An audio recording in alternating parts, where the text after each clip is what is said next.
Now we're going to test the Automat class that we just created. The Automat class is the one that holds its internal state using state objects in a state variable. And we're going to create a program, a testing program called Test Automat. And this Test Automat program is going to, its constructor is going to create a new Automat object, pass it a value of 9, until it has 9 apartments to rent.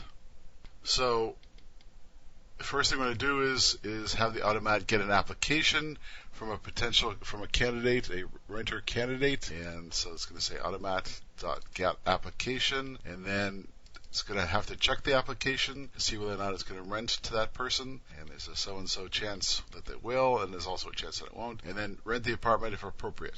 So now let's take a look at actually running this test program and seeing what happens. And there we are. Thanks to the application. Sorry you are not approved. And it's responding to the rent apartment call there at the bottom. So let's try again and see whether or not we can't get an apartment. Nope, not again.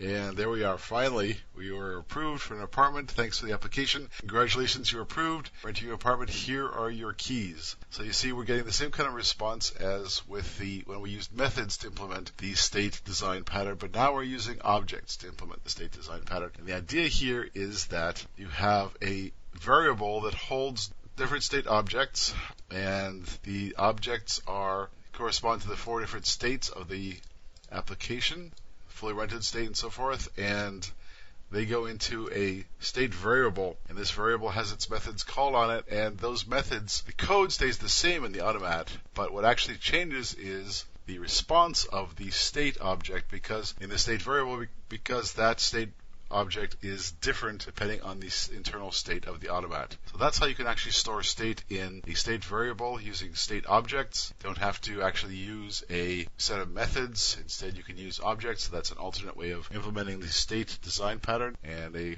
fairly good one.